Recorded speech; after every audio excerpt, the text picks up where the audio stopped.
Hi, I'm Amit Bouri with the Global Impact Investing Network, and I'm thrilled to be here at the GIIN's West Coast Impact Forum in conversation with Tony Davis of the Inherent Group. Hey, Amit. Welcome. Thrilled to have you here. Yeah, great to be here. Tony, just to start, I would love to hear a little bit about the Inherent Group and what led you to set it up. Inherent Group is an investment firm focused on sustainability and impact. My professional career has been in investing. I started at Goldman Sachs, and then I co-founded a firm called Anchorage Capital, which is a alternatives asset manager. But I reached a point in my life and career where I wanted to do something that was really personally meaningful to me, and I felt like could have impact. As the GIIN talks about, having impact, positive impact on people and planet. So I decided to take my skills and start Inherent Group, where we manage money in this way. Great. And when it comes to impact, tell me a little bit about Inherent Group. What are the areas that you focus on, and what are your main priorities? So generically, I would say we're looking for both impact or SDG, Sustainable Development Goal aligned investment opportunities, and also looking for ESG or sustainability integrated investments across our portfolio. And I would think of our portfolio as really, at this point, it's evolved over the years, but at this point, it's really, think about it almost as an endowment allocation. And so we're thinking within each asset class, how can we achieve both kind of our financial good risk return opportunities as well as impact and sustainability kind of goals. Great. Yeah. And when it comes to the financial dimensions, I know you've spoken a little bit about how you can both see tremendous economic opportunities with approaching impact investments, whether it's through revenue opportunities and new kind of sectors and categories, but also in some cases lower cost of capital. Can you talk a little bit about the financial dimensions of impact investing? Yeah, I think, when we started out, we were hearing this refrain that, in order to have impact, you were going to have to underperform. And in our experience, that's just not the case. We actually think that by focusing on these things, you can drive value. So starting with revenues, I like to sort of say, if you think about Sustainable Development Goals as the strategic plan for the planet, I mean, these are areas where we as a society have decided that we need to develop and grow. So whether that's environmental stewardship, whether that's access to financial services and products or workforce training, I mean, these are all areas that we think have multi-year growth tailwinds behind them. So you can certainly drive top-line revenues by focusing on impact areas. And then to your point on cost of capital, I mean, if you think about cost of capital being a function of volatility, how do you reduce volatility in any enterprise that you're engaged in? Well, it's by being, a good leader and manager of that organization, which necessarily means thinking about how do I develop my people, right? How do I minimize risks? Could be an environmental risk, could be a regulatory risk, but by being a thoughtful and sort of good steward of the business. And so, to us, these things are really just almost a simile for just really good management and really thoughtful kind of long-term management of a business. And we've sometimes we use labels that can confuse people, but it's really just thinking holistically about how do you create and drive kind of a high quality business and sort of minimize volatility over the long term. Yeah. Great. Well, and let's get a couple examples of those. I know one of the areas that you're very interested in is sustainable agriculture. I think it's a fascinating area because it has both incredible environmental considerations, both with how we steward our land. It may have big impacts on climate, but also nature and biodiversity, but also from a social perspective. It's incredibly important in terms of who works in agriculture and creating economic opportunity for lower-income people. And it's all about nutrition as well, and what we eat and how we feed our communities. So I'd love to hear about an example in sustainable agriculture just to bring some of this thinking to life.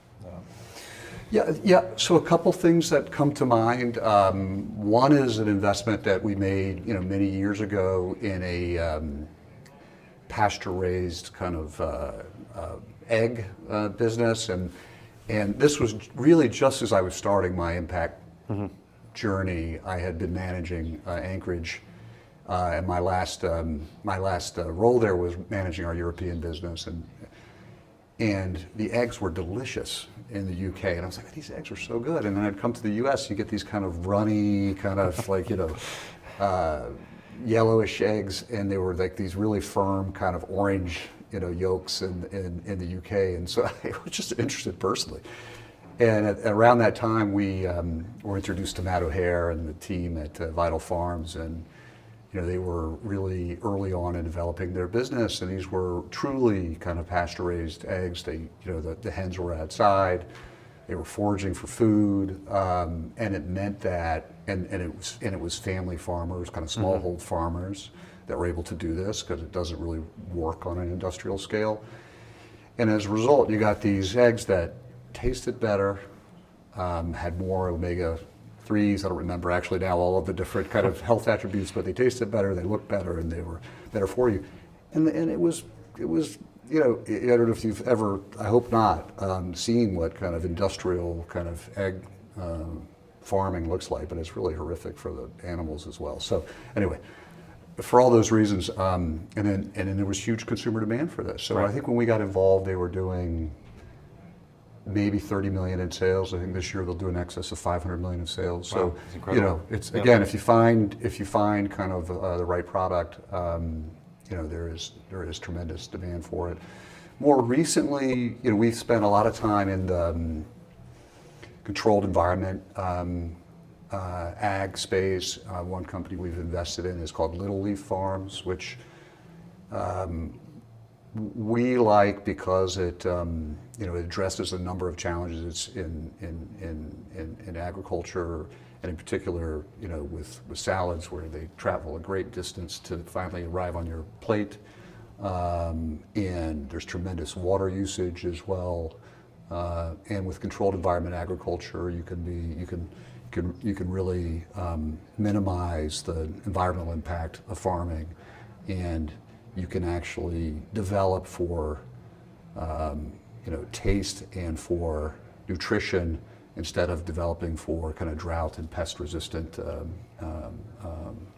plants. So that's another one that we're invested in and we're excited about. Yeah, great. I want to hear about some other areas that you're active in as well. One in particular, workforce development. I think this is a hot topic everywhere around the world. How do we build a workforce of the future? Yeah. We all know jobs create immense economic opportunity and can put people and families on a Yes. whole different trajectory. So you mentioned that you've done some work in outcomes-based financing. I was wondering if you could talk a little bit about one of those projects. Yeah, sure. I'd be happy to. And I would say, I didn't mention it, but we have a Inherent Foundation, which historically has focused primarily on education and workforce development, with this view that economic mobility is really at the heart of any thriving community. So on workforce development in particular, I'll mention Pursuit.org, which used to be called Coalition for Queens, but it's an organization that is providing coding and technology skills to underserved populations. There are for-profit coding, I'm not supposed to use the word coding boot camp, but anyway, there are for-profit coding schools out there, but really the difference here is we were intentionally trying to find kind of underserved folks, and one of the metrics that we like to share is that the median incoming salary of the people that we were serving was 15 or 18,000. I don't remember exactly right now, but quite low. And then after 9 months in this program, the median outgoing has been in excess of 85,000. And you do that by training them on sort of JavaScript or HTML or Tableau or other sort of specific tech skills. What we did was when I met GIIN, who was leading this organization, I was like, I've looked at a lot of job training programs over the years. I've never seen one that can go from 18 to 85. Right. I mean, it's just Incredible. extraordinary. So you got to grow. Yeah. He said, well, in order to grow, we got to pass the hat. We got to raise a lot of money. And so we said, well, is there a way for us to do this and scale more quickly? And so this outcomes-based funding model started as a pilot, which we financed, and then has now grown to be in excess of 10 million, where the investors up front put in the money to allow for this education to occur. And then our students, only if they're placed in a high-paying job, will pay back in some percentage, I believe it's 12% for a couple of years of their income, to pay it forward for the next person, right? So that we can keep this kind of rolling forward. And I think it's now a model that is getting legislative and political kind of buy-in. I think we'll see around kind of workforce development boards and state legislation support for this kind of model, because it's a really kind of very kind of impactful way to develop your workforce, which ultimately creates a bigger tax base and just has this kind of really positive kind of feedback loop element to it. Great, and I want to zoom out before we close. There's just some big picture kind of thinking that I know you've been very actively kind of trying to embody when you work at Inherent Group. You've spoken about how long-term thinking is really important when it comes to investing, and we found that a lot of long-term investors, whether they're big institutions, pension funds, insurance companies, endowments, or families, who are thinking about intergenerational impact and what the future they leave for their kids and their grandkids. Are very inclined towards impact investing, and we see that kind of growing. I would love to hear kind of what you'd like to see in terms of long-term orientation in investing, and how you think about that when it comes to sustainability and even policy. Yeah.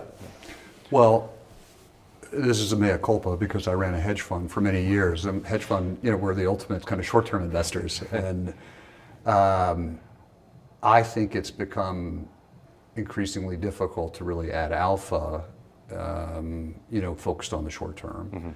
You're competing against machines and algorithms and the like. And so I just think as an investing matter, if you want to add alpha, for most of us at least, you have to take a longer term view. So that's just from an investing standpoint. From an impact standpoint, many of these challenges, we haven't talked about climate, but that's a major area where we spend a lot of time investing. I mean, these are investments that need to be made today to begin to address, the climate challenge that we're facing. Another area where we spend a lot of time is on carbon removals and on energy efficiency areas that we think are underinvested today and necessary. But the dividends for that are going to be, felt over many, many years. And I would say also, when we think about kind of climate change, people sometimes refer to it as this discount rate problem, right? Because we're feeling the effects today, but the effects, sadly, are going to be, much greater into the future. And, depending on what discount rate you put on future cash flows or on your great-grandchild, right? You think differently about how much you invest today to kind of solve these challenges. I personally think you should have no discount rate. It's kind of for me, it's a moral issue of how are we leaving the planet for the next generation. And so I think of the cost of that as being that cost today undiscounted. Yeah, that resonates with me. I've written at times about like the time value of impact. Think about the time value of money and how it compounds and how critical it is. And when you think about impact, of course, think about these students who just went through this program you ran. What that shift from 18,000 in median income to 85,000 will mean for generations. Yes. What the opportunity it'll give for their children, what it'll create for household stability and wealth building. And of course the same thing with environmental impact. We can see the benefits build with time, and also the cost of inaction is quite severe if you look at it from the flip side. Yes. You've spoken also about just how we need to think differently about the financial system. And just as a closing question, would love to zoom out to the biggest picture and think about how do you think we need to kind of set up our system so it provides for people and the planet and the economy that serves all. Yeah. So I sit on the board of Ceres, which I've shared with you, Amit, and really we're focused at Ceres on capital markets and how climate-related risks and opportunities are priced into the capital markets. And I think my personal journey when I started kind of down this path was really venture impact investing, which is incredibly fulfilling, and you kind of get to touch these ideas and understand them and meet these really visionary and impressive leaders and entrepreneurs. However, ultimately, to solve these challenges, we need to solve them at scale. And the number keeps getting updated, but I think we're up to $3 trillion a year. The last McKinsey estimate I saw that's needed to be invested in the energy transition. So to allocate that kind of capital, you need capital markets that are functioning, that are pricing risk and opportunity correctly. And I think today we're not doing that. We're not appropriately pricing, just to take carbon for a moment, the externality of carbon emissions. I mean, we need an accounting system that appropriately allows us to account for carbon emissions. We need a price on carbon, whether it comes through cap and trade or through a carbon border adjustment mechanism. And then ultimately that gets reflected into how investors allocate their capital. And you could think through any number of externalities where the market isn't appropriately pricing those. And if you were able to provide price signaling, it's a way where the government doesn't have to be involved as directly, kind of from a regulatory standpoint or from trying to pick winners and losers, but then you can start to allow the market to figure out how to most effectively kind of address or allocate capital to some of these challenges. Yeah. Well, great. Well, this has been fantastic. I really am grateful for you joining us here at this forum and also here for this conversation. So thank you so much, Tony. It's my pleasure. You bet. Cheers. Thanks.